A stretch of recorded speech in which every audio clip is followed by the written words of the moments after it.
Page 56, Canoeing in the Moonlight. At the top of the page they have a new dynamic sign. The PP means pianissimo, is the Italian word. It means very soft. 1P is soft, 2P's is very soft. 2P's is not twice as soft. It doesn't work that way. You don't multiply it. It's just softer than soft. Very soft. Well, good luck with that. I've been telling you to play the left hand very soft occasionally. Well, that would be the same as a PP. They're softer than this. So it's not, right now, as you're working to gain control, this might be as soft as you can play. But in time, you'll learn to play even softer. So this is just very soft.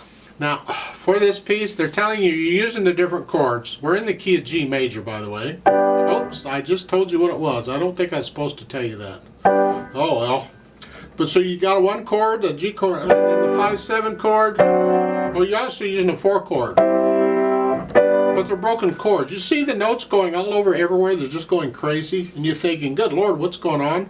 It's just a bunch of arpeggiated chords or broken chords. Arpeggiated chord is a broken chord where you're just going from bottom to top or top to bottom. That's like a C. Well, we're in the key of G major. Let's do G here. If I just go up, that's an arpeggiated chord. Or I could go down. I put it all together. That's an arpeggiated chord, and that's really all this is. Because look at the notes in the first measure. For both hands, you're here, here, and here. They're G chords. 1 and 2 and 3 and 3 4 times. 1 and 2 and 3 and. Second measure, well, look at the note. It's a 4 chord. 1 and 2.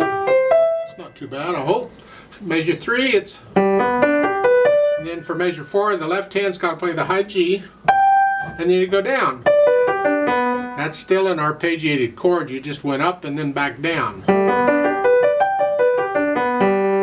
Then for measure 5, the 5/7 chord. See, the 5/7 chord, remember, has 4 notes in it. It's just we don't always use both middle notes. We do need the top and bottom note. Then here on measure 5, first the left hand is using the A, and the right hand is using the F sharp. When you put them all together, you got all 4 notes. And then the 1 chord. And then measure 7 is the 5/7 chord again, but now the D's on the palm. And the left hand crosses over to get the C. So it's still the D, it's a 5/7 chord. It's just a different inversion of it.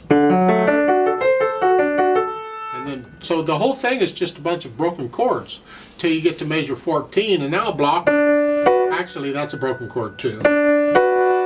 They're saying 1 3. You don't have to. You can do 2 4 or 2 5. I mean, you have a rest. You got time to move where you want to go. And then at the end, the last line there, measure 15, it's still a broken chord. You stuck in an E. Left hand crosses over to the B and D, and then the right hand has the F sharp and the A sharp, but it has an AVA over it. So instead of here, you're up here. And then 4/2 here, and then the last measure has a 15 MA over it. Well, 15 MA means 2 octaves from where it's written, not from where you're at. So you just go up another octave. That's all. Now for measure 5, if you have big fat fingers, this doesn't work real well. Here. You can go ahead and use second finger, because if you got big fat fingers, you probably got big fat hands too. So you can go down here. That's here. If you need to, that's fine. It's the same thing on measure 13 here. You can use second finger instead of thumb if you need to accommodate your hands. So forth. So those are sort of the notes. And the rhythm, why 1 and 2 and 3 and. I suggest you connect all these.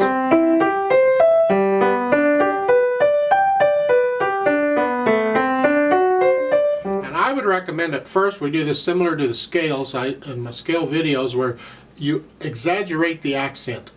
Accent the beat. 1, 2, 3. So we feel that.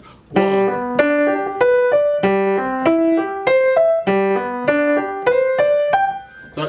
Drop the wrist on the accents. Don't play with a stiff wrist. So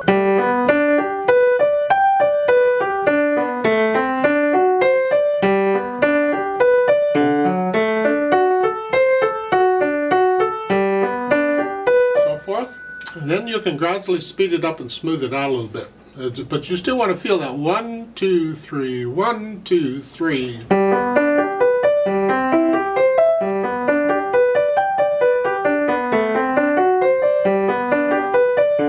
So forth. And once you have all that worked out, then we go and we can put in these slurs. I disagree with them. I would connect the whole thing together. Of course, the pedal is going to make it sound that way, but I don't like. It sounds choppy to me when you.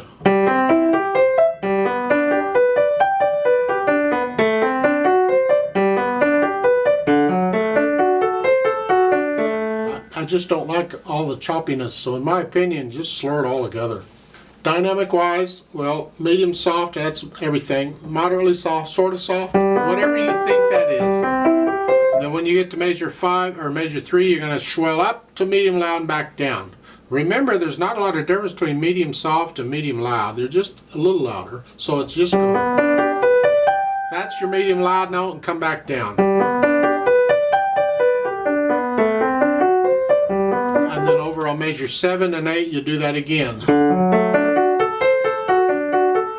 Now measure 9, you're very soft. This is your new one. Now it's how soft can you play? There's no swell on that one. Then measure 13, you're going to go up to soft, up to moderately soft. Here, that sounds funny, but that's what's written. It's not my fault, they did it. And you're moderately soft here, measure 15. And very soft. Now, it's just a nice gentle stroke. You see, the slower, this is acoustic pianos I'm talking about, the slower the key goes down, the softer it is. You have to experiment on an electronic piano. And one of the ways of getting a slow down is, rather than going straight down, you do it at an angle. So we just kind of do this, or you can do that. But it's easy. Usually we do this and let the wrist come up a little bit, real slow. Just do it with both hands. Learn to, how soft can you make that? Doesn't matter what the notes are. Just really soft with it, and that's what we're doing. We're just real soft. Takes practice. One of the things when you're practicing the scales, so it's practice them with the dynamics. So with the C major scale, how soft can you play it? I'm doing this with each one of these. I'm not doing it fast, just real gentle. All we're doing, we're not working on speed, we're working on technique. Just how soft can you play it? Don't use the soft pedal, that's cheating. You do it with the hands and the fingers. Then we can think about speed. Well, gliding smoothly, they give you an idea. It's just keep it all smooth and even. It's not a race. It's not a motorboat. It's a canoe. So just 2, 3, 1, 2, 3. So forth, just nice and smooth. It has to be your smooth and even, though. It's your speed, not my speed. You decide how fast. First you're going to go slow, and then you can gradually speed it up. Then we add the pedal. Oh, you gotta love it. Well, that's okay. I mean, it'll add the overtones, and it's kind of nice to put it in there. And it's kind of dry on this. And there's times when you want dry, but this piece, no, they don't want dry. They want lots of overtones. It's overlapping, and we're simply changing the pedal with the harmony. Each time the chord changes to a different chord, we're changing the pedal more or less. So, as far as the pedal goes, it's overlapping pedal. We're changing the pedal with the harmony. I think I said all that before. So it's like this. Push the pedal down after the note. Change it after I play the note.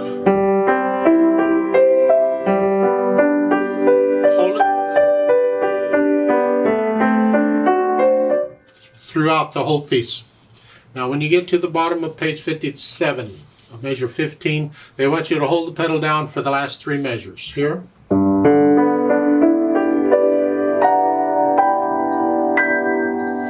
I have a problem with that, and that is that we're down away here. It's going away. And I still have all this sound. I want to lose that sound. I don't want it as I'm dying away. So what I'm suggesting we're going to do here is go ahead and change the pedal at each measure. That way we get rid of these. Here.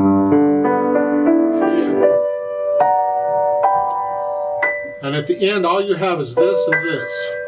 You've lost all the rest of it. That helps the overall sound die away. That's what I recommend you do. Of course, it's your choice on this. What sound are you after? You have to listen to the pedal and the sound it's making. In some pieces, I would pedal with the phrasing so I can hear it. In this case, you'd lift the pedal up with the right hand at the end of each measure.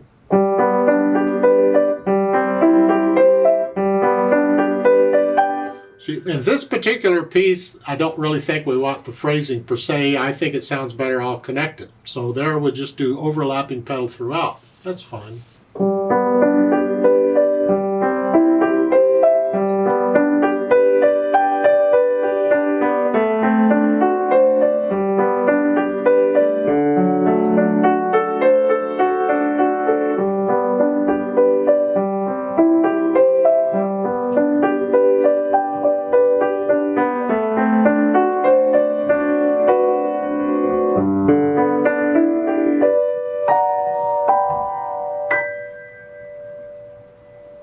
Now there is a danger in this kind of pedaling, with dealing with arpeggiated chords like this, and that is if you're not right there with the pedal, you push the pedal down immediately after you play the note.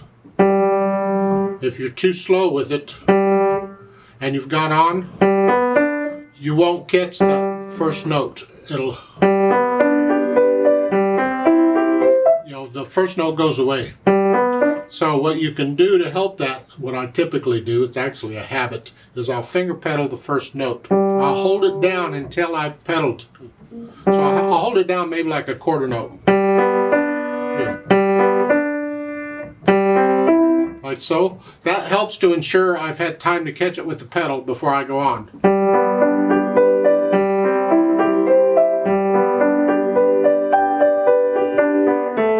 It's not so bad in this piece because it's slow, but if you get really fast pieces with arpeggiated chords, it's a little bit different. So sometimes you finger pedal things to help you out with the regular pedal. You work them together. You have to listen very carefully to the sound. Is that note really hanging on, or am I losing it?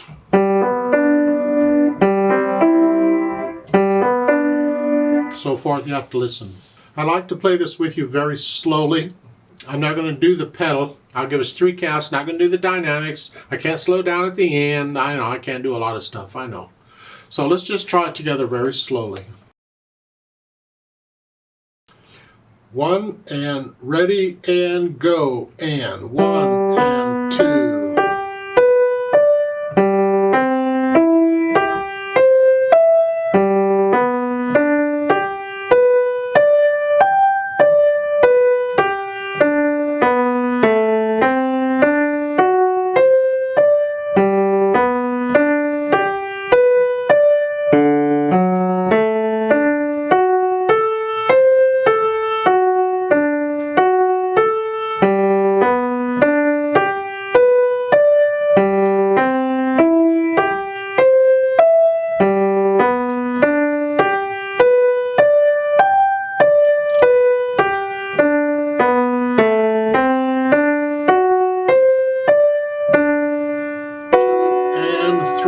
And 1